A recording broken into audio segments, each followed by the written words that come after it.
Hi guys, Rachel here. Welcome back to my channel. Today, I will be filming a haul. Ipapakita ko sa inyo guys yung mga makeup na tanggap ko recently. So, I have makeup and then brushes as well. Tapos, meron din tayong giveaway sa video na to. So, I hope magustuhan nyo. Hindi siya ganun ka-over-over na giveaway ha. Like, pero, you know, something. Anyway, I will go ahead and show you guys the stuff that I got recently. So, iba to sa mga haul na nakita nyo kasi usually kapag nag-haul ako, laging clothing. So, magsisimula na tayo para mabilis. I got some stuff from beautyjoint.com. So, website sila na nagbibenta ng mga makeup na galing sa US. And I got my package, I think, a week and a half after I placed my order, which is, para sa akin, that's quick. Kasi Australia and America, sobrang layo nila sa isa't isa. So, yung mga in-order ko is yung mga makeup na nakita ko na feature sa favorites video ng mga YouTuber. Kasi I'm planning to do a testing a famous YouTuber's favorite makeup. So, hindi ko muna sasabihin sa inyo kung sino yung YouTuber na yun. But yeah, I already have one in mind. And yun yung nakatatak sa utak ko when I placed the order. The first one that I have in here is the Coty Airspun Loose Face Powder. I have mine in the shade Rosy Beige. And ito guys, hindi lang isang YouTuber yung narinig ko na nag-feature nito. Marami yung mga YouTubers na gustong-gusto nila itong powder na to. And ngayon lang ako magkakaroon. So, sana okay siya. Malaki siya. Actually, i-check natin yung prices. I-leave ko na lang yung presyo dito para hindi ko na siya sabihin. And then, I got the Physicians Formula Butter Bronzer. 6675 Light Bronzer. Ito yung Muru Butter Bronzer. Sobrang ganda ng packaging niya, guys. Sobrang parang Miami-esque. Miami or like, you know, a nice resort in Bali. Pack! Ganyan yung itsura niya. If I'm not mistaken, parang na-feature din to ni Kathleen Lights na gustong-gusto niya din to. I'm not sure. Lagi nilang sinasabi kasi kapag nanonood ako ng video na fini-feature nila ito na mabango daw. Mabango nga talaga siya, guys. Ooh, ang napaka-soft niya. Hala. Para namang hindi bronzer sa akin to. Parang powder na to sa akin. Ooh, meron siyang shimmer. I'm not sure if you can see, pero nandito siya sa ano ko, ring finger ko. Ay, feeling ko magiging powder to sa akin. Kasi hindi siya ganun ka-dark. Pero sobrang bango niya. I don't mind putting that all over my face. Yes. I got the Milani Make It Last Setting Spray. Ito, favorite kasi siya ni Kathleen Lights. Sobrang ganda daw ng spray niya. Actually, wala pa akong setting spray sa mukha ko. Itatry natin siya, guys. First time ko siyang gamitin. I'm not sure if you're supposed to shake well before using this. Yeah, ito yung 16-hour wear daw. So, we'll see. Alam, mabango siya, guys. Mas mabango siya kaysa kay MAC Fix Plus. Yun yung ginagamit ko na setting spray now. And yun, may kamahalan yun. I-compare mo dito, mahal yung Fix Plus. So, sana magustuhan ko siya. And yeah, totoo nga, sobrang ganda nga ng mist niya. Yung packaging niya, may pagka-glass na effect, pero hindi siya glass. Plastic siya, guys. I was actually expecting na malaki siya. Hindi ko alam kung bakit na-expect ko na malaki siya. Kasi nakikita ko naman siya kay Kathleen Lights. Pero maliit lang siya, guys. Mas malaki yung Fix Plus. Actually, kunin ko yung Fix Plus. So, ito yung Fix Plus. Pero in fairness, guys, ha, mas maganda tingnan yung Milani. Like, yung packaging niya, mas maganda. Para siyang glass. Ito din parang may glass effect, pero hindi din siya glass. 60 ml to. Ito is 100 ml. Hindi ko sure kung magkano to. Pero 100% mas mahal to kaysa dito. So, I got 3 foundations. Ito, actually, hindi ko siya in-order. Binigay lang nila sa akin kasi gusto nila i-try ko yung Rude Cosmetics. This is the Rude Double Trouble Foundation and Concealer. So, it reminds me of the Milani Conceal and Perfect Foundation. Na concealer and foundation din yung ganap niya. I actually swatched this already kanina kasi finilm ko na tong video na to, guys, and na-fail yung video na yun. Kasi sobrang tsaka ng lighting dun sa kitchen. And it's very thick. Like, yung Milani ko na Conceal plus Perfect Foundation, thick na yun. Pero this one is way thicker. And it's lighter as well. Siguro I would just use this as a concealer kasi very thick na consistency niya na parang pasticky na. So, I'm not 100% sure if magugustuhan ko siya sa foundation. And then, I also got the L'Oreal Infallible Pro Matte Demi Matte Finish na foundation. I got mine in the shade 106 Sun Beige. Isa to sa mga products na i-feature ko sa aking trying ay famous YouTubers favorite makeup. Sana nga lang yung shade niya match sa akin. So, hala, na-open ko ba to kanina? Hindi ko to na-swatch kanina eh. I think match naman siya sa akin. Yan yung shade niya, guys. Yeah, I think okay lang. Pero siyang may amoy na parang wala. Baliw. Parang may amoy na parang wala. This one is such a fail, you guys. This is the Maybelline Super Stay Full Coverage Foundation. Sobrang dark nito. Hindi ko alam kung bakit ito yung in-order ko. But look at that. Nakikita nyo naman, guys, kung gaano siya ka-dark sa akin. Hindi ko ba alam kung ano iniisip ko nung in-order ko to. Hindi ko alam kung bakit iniisip ko na ganito ako katano over this. Very, like, yellow. Hindi siya yellow, pa-orange na yung undertone nito. Sobrang ganda pa naman sana ng feel niya. Based lang sa swatch ha, mas maganda yung feel niya kaysa kay L'Oreal Infallible. Pero again, hindi natin alam kung ano magiging ano niya sa mukha.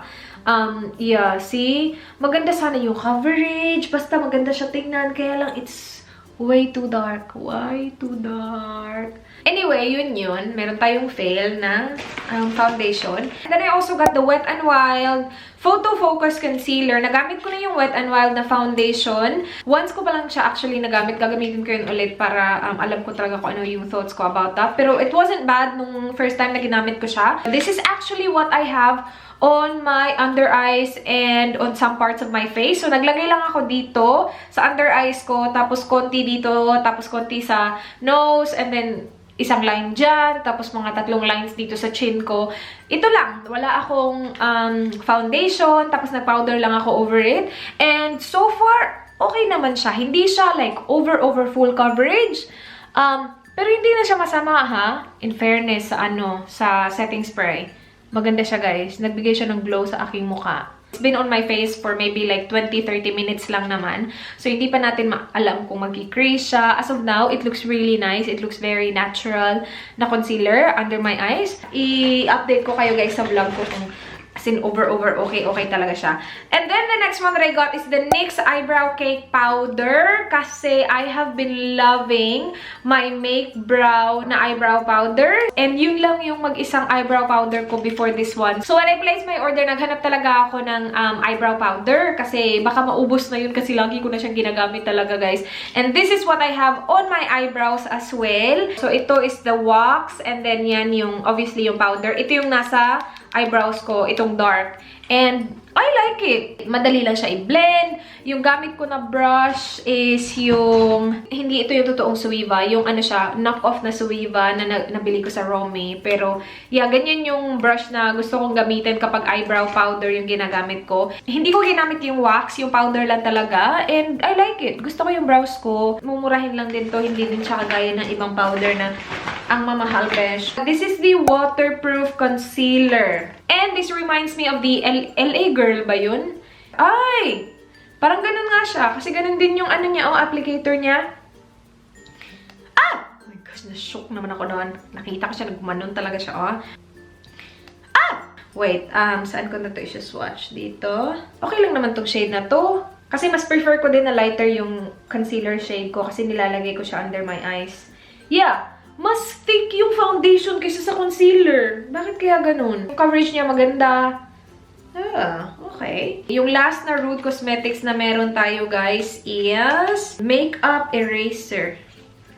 Makeup Eraser? Meron siyang 3, ano dyan. Hindi siya naka-attach kasi na, meron talaga siyang 3 refill ata yan. Wait.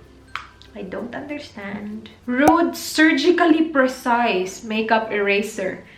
Surgically talaga? Ano yung erase ko? Ah, okay, ito. Yung swatch, i-erase natin. Na-erase nga.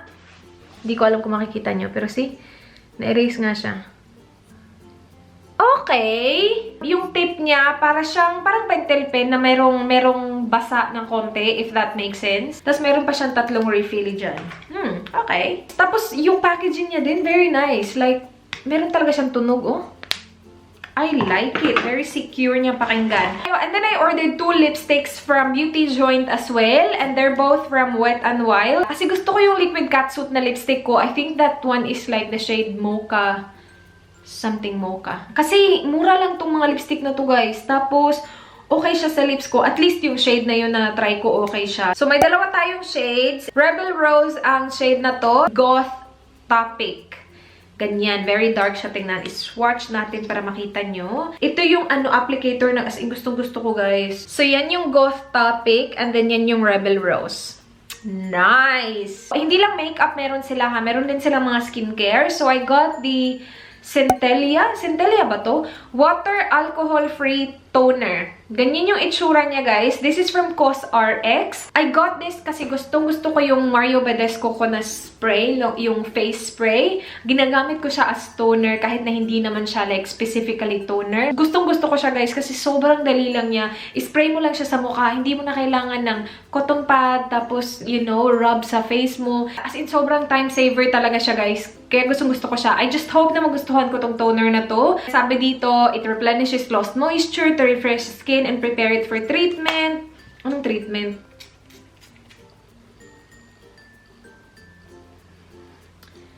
It smells nice. It smells really pabebe.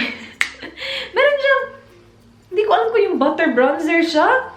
Parang very similar ng amoy nila. Okay, so yun na yun from Beauty Joint. I will leave the link of beautyjoint.com below if you guys are interested. So, nagsiship sila sa Australia, obviously, tapos sa US as well. Anyway, sa ano tayo, guys? Muy Bien Bonita Cosmetics. So, they sent me 5 lipsticks. Ganito yung packaging niya. Sa totoo lang ha, hindi siya like very buttery na consistency. Hindi siya ganun ka-smooth i-apply. Medyo thick yung consistency niya. And kanina, after ko siya i-apply, medyo dumidikit yung buhok sa lipstick. Medyo sticky din siya. Pero maganda yung kulay niya.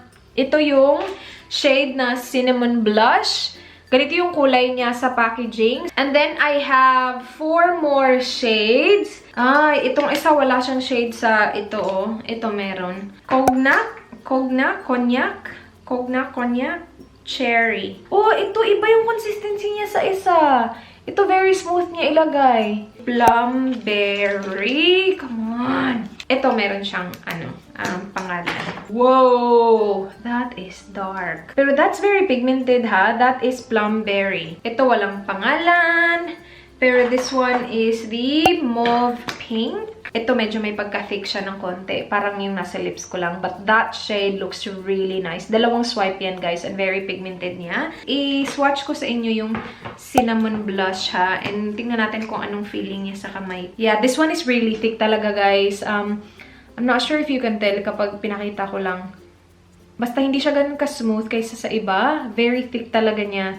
Pero they're very similar, but this one is obviously more parang like darker pink. That one is kind of like nude pink. And then this one is the Ruby Rose. Yan. Yung Ruby Rose din, hindi din siya ganun ka smooth katulad ng iba. Pero mas talaga to. Yung Cinnamon Blush, parang may drag talaga na nangyayari kapag sinwatch mo. Okay, so last is the brushes that I got from Doe Color Dream In color na fantasy set. 16 pieces makeup brush set. Ang ganda ng packaging nila, guys. And sa likod, makikita mo yung details ng brushes. Tapos their social media as well. So aside from the brushes, you will get this. Very siya ha, very ganda ng packaging. Tapos meron pa silang ganito. Brushes care tips, how to clean makeup brushes. So meron silang mga ganyang ganap dyan sa kanilang pamphlet. Meron pa talagang brush guard. Yung malalaking brushes, yung maliliit wala na. Pero 'di ba, may brush guard ka na. Yung handle ng brushes niya, maganda. I like na meron silang pa-texture na ganap. Textured na parang unicorn horn. Parang unicorn horn siya, 'di ba? Soft naman siya. Malaki to. Pwede siguro to pang bronzer. Okay, so ipakita ko muna sa inyo yung mga maliliit na brushes. Tapos we have a spoolie. And then we have this as well na pwede nyo again gamitin sa brows nyo. That's the kind of brush na ginagamit ko sa brows ko. Depende lang sa inyo yan. Pero yeah, they're soft. This one I can see myself using as like a highlight brush. That looks really nice. Like, oh, perfect. Malaking version siya ng parang diba, eye blending brush. Pero yeah, meron silang ganyan. Tapos meron silang itong parang flat top na very soft din. Not sure kung paano ko to siya gamitin. Anyway, one of you guys will get a chance to win this brush set here, the fantasy set. Ililive ko yung details ng giveaway below. And also, meron din isa sa inyo mananalo ng favorite necklace ko. So, ito yung lagi kong sinusuot lately. Ito yung parang pa-ball necklace, guys. I got this from Kim's collection. Ililive ko din yung link below kung paano nyo siya mapapanalunan. Lagi ko siyang sinusuot. Hindi ko siya hinuhubad. Kahit sa shower, sinusuot ko siya. Details ng giveaway sa necklace na to will be below as well. And that is it for this video. Yeah, I hope you guys enjoyed the video. Please like this video if you did. Please subscribe if you haven't already. I hope to see you guys on my next one. Do not forget, be good. Bye! Mwah! So, I got the photos? What's photos? So, when I placed my order, naghanap talaga ako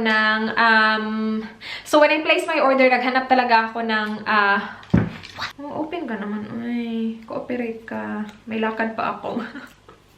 Yung totoo, may lakad pa talaga ako. So, I'm not sure kung saan pang country sila nag-chip? Ano? Nail polish?